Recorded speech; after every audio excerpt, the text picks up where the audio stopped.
सामाजिक पुरखे कौन है, मानव मात्र के पुरखे कौन है? वो सज्जन, वो मुमुक्षुजन, वो तत्वदर्शी, वो अवतारी महापुरुष जिन्होंने मानवता का मार्ग प्रशस्त किया और सनातन वेद मार्ग में चल कर दिखाया और लोगों को भी उस पर ले गए और अचल सुख शांति का जीवन जीते रहे। वो पुरखे, और वो पुरखे ही हम सबको मानवता का मार्ग दिखाते हैं और स्थायी प्रेम, स्थायी सुख शांति स्थापित करते हैं। भगवत गीता के 4थे अध्याय में भगवान श्री कृष्ण जी के विचार देखिए उन सामाजिक पुरखों के संदर्भ में। 4थे अध्याय में भगवान श्री कृष्ण जी कहते हैं, एवं ज्ञात्वा कृतम कर्म पूर्वैरपि मुमुक्षुभिः कुरु कर्मैव तस्मात्त्वं पूर्वे पूर्वतरं कृतम। जानिए आदि में कर्म मुमुक्षु जन आचरण, पुरखों का देख के तैसे सो कर्म तुम भी करो। ये भगवान श्री कृष्ण जी कहते हैं कि उन पुरखों का देख कर तुम भी चलो और तुम भी वैसे ही कर्म करो। और मैं भी उन पुरखों का देख के कार्य करता हूँ। इसके ऊपर वाले श्लोक में उन्होंने इसके 2 श्लोक के ऊपर कहा, नामाम कर्माणि लिप्यन्ति नामे कर्म फल स्पृहा इति माम यो अभिजानन्ति कर्म भिन्न सबद्धते। मुझे कर्म नहीं बांधे फलासवा वाले, मुझे कर्म नहीं बांधे न कर्म फल वासना। ऐसा जो मुझको जाने करे भी कर्म मुक्त सो, तो मैं भी वही कर्म करता हूँ पुरखों का देख के। तो हमारे सामाजिक पुरखे अवतारी महापुरुष हैं और उनका ज्ञान और उनके ज्ञान से चलना ये पुरखों को पूजना कहलाता है। पुरखों की आज्ञा का पालन करना यानी अवतारी महापुरुषों के ज्ञान से चलना, ये उनकी उपासना कहलाती है। ये पुरखों की उपासना, ये पुरखों की इस तरह से पूजा की जाती है। उनके ज्ञान से पूजा करना है, उनके ज्ञान से चलने के रूप में पूजा करना। प्रत्येक वस्तु, प्रत्येक प्राणी, प्रत्येक पदार्थ के रूप में ये विश्वरूप परमात्मा है। इस विश्वरूप परमात्मा की स्वकर्म से सेवा करना ये पुरखों की उपासना कहलाती है। ये पुरखों की आज्ञा का पालन कहलाता है। अब दूसरा वैयक्तिक पुरखे।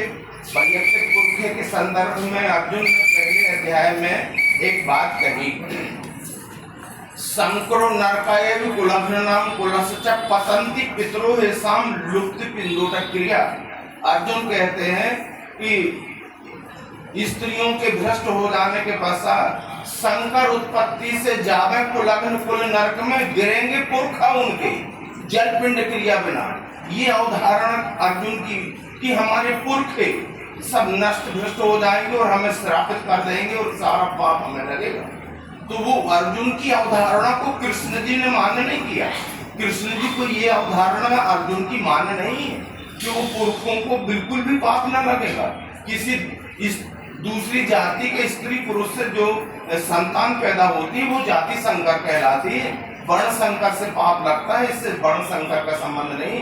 और पुरखों को हम जो पिंड करते हैं, वो जो पानी देते हैं, अर्घ देते हैं, तो भी हमें हमारा वो वर्ण संकर से वो ग्रहण न करेंगे तो सारा पाप हमें लगेगा। तो कृष्ण जी को ये बात मान्य नहीं है। कृष्ण जी ने कहा बिल्कुल पाप न लगेगा। सुख दुख समय कृत्वा लाभा लाभा जाया जो तथयोद्धा इज्जत नयनम पाप नवास।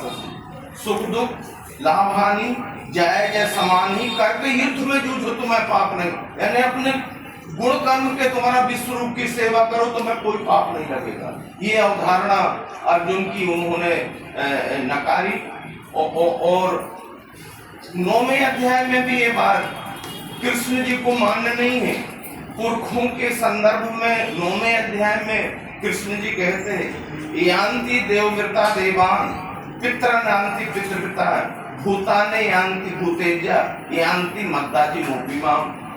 भूतों के भक्त भूतों को, देवों के भक्त देवों को, पितरों के पितृ लोक को, पर मेरे भक्त मुझे मिले। मेरे भक्त हैं जो विश्व रूप की उपासना करते हैं, विश्व रूप के अनन्य भाव से सेवा करते हैं, वो मेरे भक्त हैं।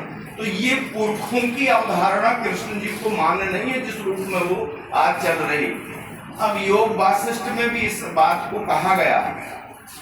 इसमें ओप धर्म का फल, औप धर्म दिव्य दृष्टि का फल, ये बुद्ध सूत्र खंड 2 में ओप धर्म का फल लिखा हुआ है। दिव्य दृष्टि के प्रथम पृष्ठ में औप धर्म का फल लिखा हुआ। औप धर्म दिव्य दृष्टि को कहते हैं। ये प्रयोग दिव्य दृष्टि के अनुभव को दिव्य औपधर्म कहते हैं। औपधर्म का फल क्या है? फल यानी लक्ष्य। लक्ष्य क्या है औपधर्म का? कि इन सारी अवधारणाओं का निरुपयोग बताना और इस विष्णु परमात्मा के अनन्य भाव से सेवा करना, इस श्रेष्ठत्व बताना। उसमें ये दो अवधारणाएं बताई जिसके संदर्भ में पितरों का उल्लेख किया गया है।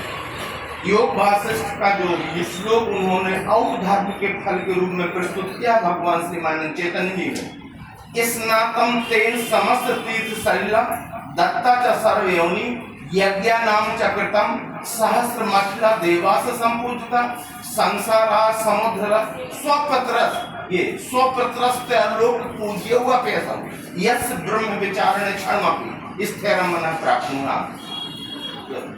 सब तीर्थों का स्नान किया उसने भू सर्वदी दान में और देवों को ज्ञान चक्षु करके पूजे करे ध्यान में और पुरखों को भी पूजे और लोग पूजे वही पुरखों को भी पूजे, सब यज्ञ कर ले, सब कर ले ये सब। परंतु अब इनको एक साइड 3 लाइन का भाव एक साइड रख, परंतु जिसके जिस क्षण सुब्रह्म भाव बैठे तो ना जावे ये सब कुछ करने की जरूरत है। यानी जिसमें पितर भी है, जो वर्तमान अवधारणा में पितरों की नकार दिया, ये भगवान राम के गुरु वशिष्ठ जी कह रहे हैं कि जिस क्षण सुब्रह्म, ये सुब्रह्म भाव इस विश्व को कहते, ये विश्व ही वरिष्ठ ब्रह्म है। विश्व इदम विश्वम इदम वरिष्ठम, ये सुब्रह्म विश्व ही है। ये विष्णु परमात्मा का अंतःकरण में अनुभव हो जाने के पश्चात कुछ करने की जरूरत नहीं, अपने स्वभावों से विष्णु की सेवा करना, ये पुरखों की उपासना कहलाती। ये अवधारणा हमारे श्रेष्ठ मनीषियों और पुरुषों की रही। दूसरा, आज जो वैदिक अवधारणा पितरों के संदर्भ में है, भगवत गीता के 10वें अध्याय में भगवान श्री कृष्ण जी ने पितरों में मैं आर्यमा हूं विभूति कहा। ये 7 पितर होते हैं, सोमसर, अग्निस्वार, सोमपा, सुकालिन, आर्यमा, ब्रह्मक, हविर्भुज, 7 पितर होते हैं। 7 पितरों में आर्यमा में पितर क्या है? ये हमारे समाज के श्रेष्ठ महापुरुष हैं, जो समाज के कल्याण के लिए उन्होंने अपनी रचनाएं प्रकट की हैं। उनकी वो कृति, उनकी वो रचना, उनके वो गुण, उन्होंने जो कुछ भी रचा समाज के कल्याण के लिए, उन पुरखों को पूजने की आज आवश्यकता है। जैसे सोमसस पितृगण किसे कहते हैं? यो सोमम जगदीश्वरे पदार्थ विद्याम चसी दंते थे सोमसस, जो पदार्थ विज्ञान को जानते हैं और विष्णु परमात्मा का निरूपण करके जानते हैं, विष्णु परमात्मा को जानते हैं, वे सोमसद पितृगण कहलाते हैं। ये सोमसद की परिभाषा है। तो जो विष्णु परमात्मा को आज वर्तमान में भी इस कलिकाल की धर्म गिलानी में जो विष्णु परमात्मा को जानते हैं और पदार्थ विज्ञान को जानते हैं, वो सोमसद पितृगण।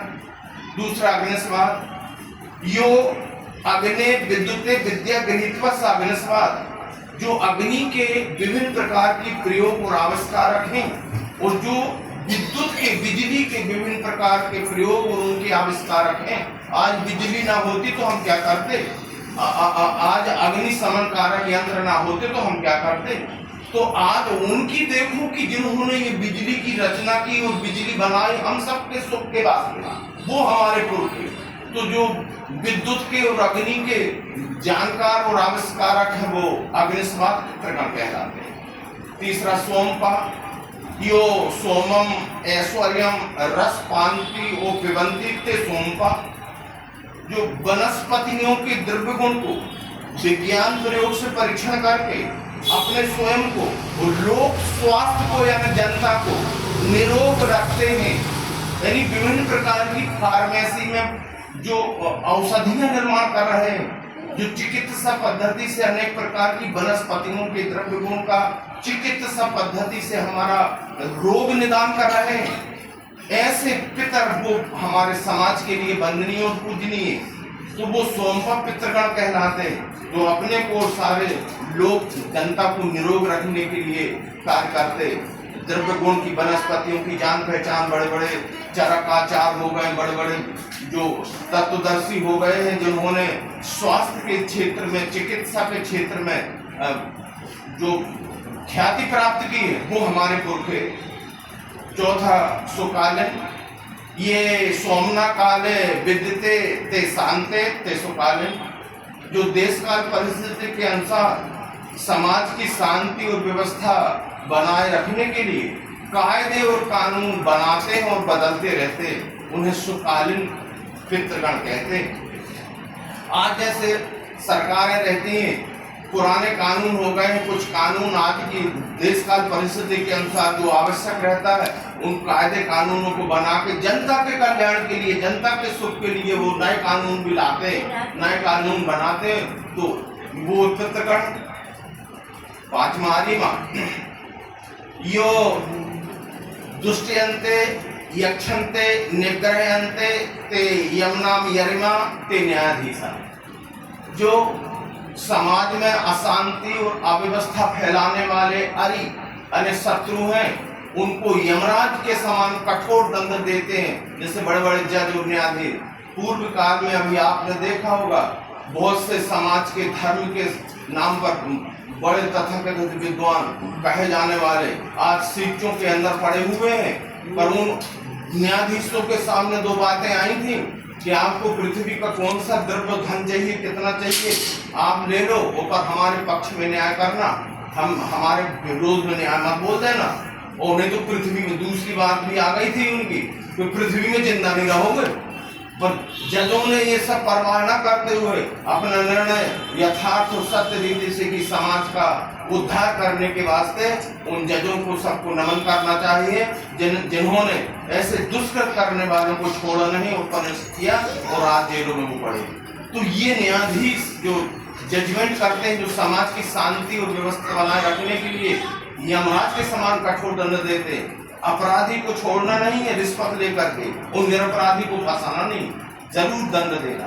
तो इस तरह का दंड देने वाले अरिमा हमारे, तो पितरों में अरिमा में विभूति हूँ, ये कृष्ण जी ने कहा 10वें अध्याय में।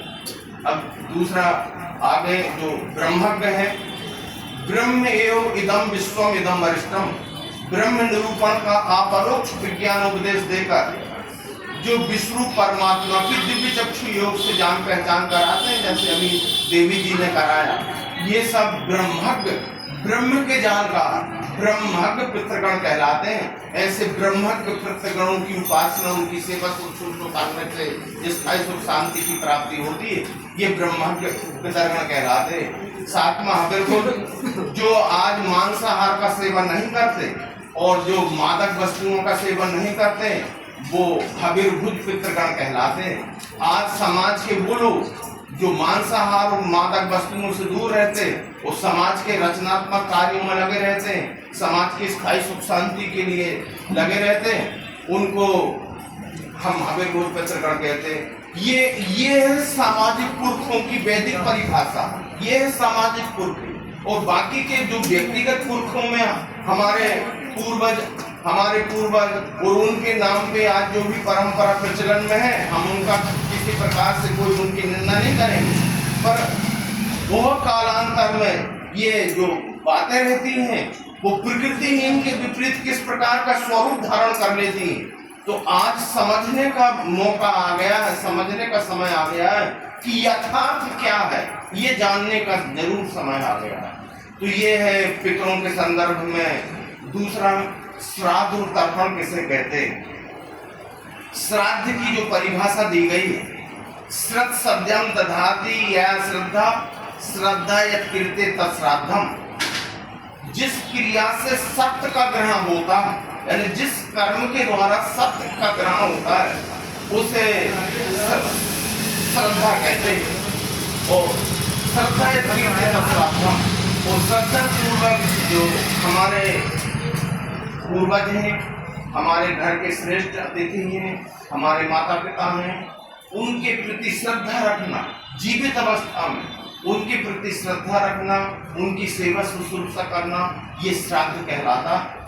फिर तर्पण, तो ये तर्पयन्ति एक पितरं तद तर्पण, जीवित अवस्था में हमारे माता पिता के प्रति श्रद्धा रखते हुए उनको तृप्ति पहुंचाने वाले कार्य करना, उनको सुख पहुंचाने वाले कार्य करना। ये जीवित अवस्था में श्राद्ध तर्पण किया। हम मरने के बाद श्राद्ध, जिंदा बाप को पानी न दे मरे गंग भेजवे, तो ये सब क्या चीजें हैं कि जो जिंदा वो एक गिलास पानी के लिए तड़प गए और हम मरने के बाद में लोग दिखावा के लिए लाखों रुपया की उनके गंगभोज करा रहे हैं और क्या क्या कर रहे हैं। तो ये बातें ऐसी नहीं थी।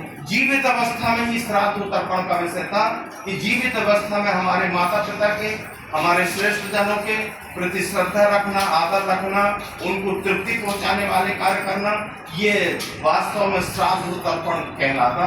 तो ये है श्राद्ध तर्पण और पितरों के संदर्भ में संक्षिप्त विचार, और मैं अब इतना ही कह करके अपनी बात समाप्त करता हूँ।